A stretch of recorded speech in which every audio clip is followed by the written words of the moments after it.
Ghotki assistant commissioner Ghotki पारां भारत ख़िलाफ़ operation बनियान मखसूस में पाकिस्तानी फ़ौज जी तारीख़ी कामयाबी ते योम तशक्कुर रैली कढी पाक फ़ौज के ख़राज तहसीन पेश कयो वियो। असिस्टेंट कमिश्नर घोटकी नवीद अली खोखर जी अॻवानी में योम तशक्कुर जो ॾींहुं मल्हायो वियो। रैली में मुख़्तलिफ़ सरकारी खातनि जे आफ़ीसरनि, ताज बिरादरी स्कूल जे शागिर्दनि ऐं शहरियुनि जे वॾे अंग शिरकत कई।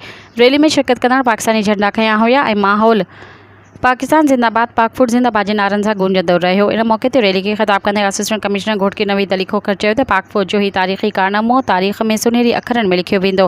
जंहिं तरीक़े सां पाक फ़ौज दुश्मन खे जवाबु ॾिनो, दुनिया संदसि सलाहियत ॾिसी वरिती आहे। जॾहिं बि दुश्मन पाक सरज़मीन ॾांहुं मेरी अख सां ॾिठो त असां जे पाक फ़ौज अहिड़ो सख़्तु जवाबु ॾिनो जो दुश्मन जूं नस्लूं यादि रखंदियूं। हुन चयो त क़ौम पंहिंजे हीरोज़ खे सलाम पेश करे जिन मादरे वतन जे दिफ़ा में पंहिंजियूं जानियूं क़ुर्बान करे नई तारीख़ रक़म कई। आख़िर में प्यारे वतन पाकिस्तान जी सलामती, तरक्की ऐं पाक फ़ौज जी कामयाबी लाइ ख़ासि दुआ घुरी वई।